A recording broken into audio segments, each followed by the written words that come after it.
মরণ ফাঁদে পরিণত হয়েছে বরগুনার আমতলী উপজেলার ৭টি ঝুঁকিপূর্ণ সেতু। দীর্ঘদিন রক্ষণাবেক্ষণ না করায় জরাজীর্ণ অবস্থা এসব সেতুর। ঝুঁকি নিয়ে পারাপার হতে হয় স্থানীয় বাসিন্দাদের। এতে প্রায় সময় ঘটছে দুর্ঘটনা। বরগুনা থেকে মনির হোসেন কামালের তথ্যচিত্রে জানাচ্ছেন নাদিরা সুলতানা। নগদের কাছে সব গ্রাহকই প্রিয়, তাই তো সারা দেশে ক্যাশ আউট চার্জ সবচেয়ে কম। সম্প্রতি বরগুনার আমতলী উপজেলার হলদিয়াহাট সেতু ভেঙে খালে পড়ে যায় যাত্রীবাহী একটি মাইক্রোবাস। মর্মান্তিক মৃত্যু হয় ৯ যাত্রীর। ঝুঁকিপূর্ণ সেতুটি পার হতে গিয়ে দুর্ঘটনা ঘটে। এমনকি ঝুঁকিপূর্ণ অবস্থায় উপজেলার ৭টি সেতুর। এসব সেতু দিয়ে নিয়মিত ঝুঁকি নিয়ে পারাপার হন স্থানীয়রা। যে কোনো সময় ঘটতে পারে বড় দুর্ঘটনা। এই গাড়িতে ১৭ জনের মতো লোক ছিল, ৯ জন মারা গেছে।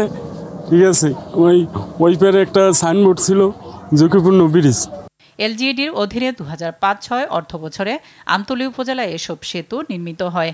১৮ বছর না পেরোতে বেশিরভাগ সেতু এখন চলাচল অনুপযোগী। কোথাও কোথাও বাঁশ কাঠের জোড়াতালি দিয়ে চলছে পারাপার, আবার কোথাও অকেজো অবস্থায় পড়ে আছে সেতু। ব্রিজ হয়েছে ১৬ বছর, 11 বছর এইটা ঝুঁকিপূর্ণ। আমরা খাম্বা দিয়েছিলাম, মাঝখানে কিছু কুচক্রী মহল ওই খাম্বাটারে উঠেই ফেলে। নগদের কাছে সব গ্রাহকই প্রিয়, তাই তো সারা দেশে ক্যাশ আউট চার্জ সবচেয়ে কম। একবার ভাঙছে, অটোওয়ালারা ঠিক করছে চান্দা দিয়া, আবার এই পের দিয়ে ভাঙছে, আমরা ঠিক করছি। এলজিইডি কর্তৃপক্ষ বলছে সেতুতে অতি ভারী যানবাহন উঠায় দুর্ঘটনা ঘটছে। তবে ঝুঁকিপূর্ণ এসব সেতু মেরামতের আশ্বাস দিয়েছে জেলা প্রশাসন।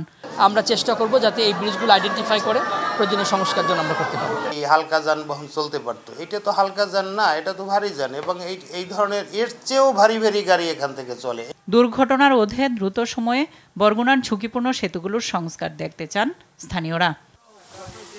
নাদিরা সুলতানা, RTV।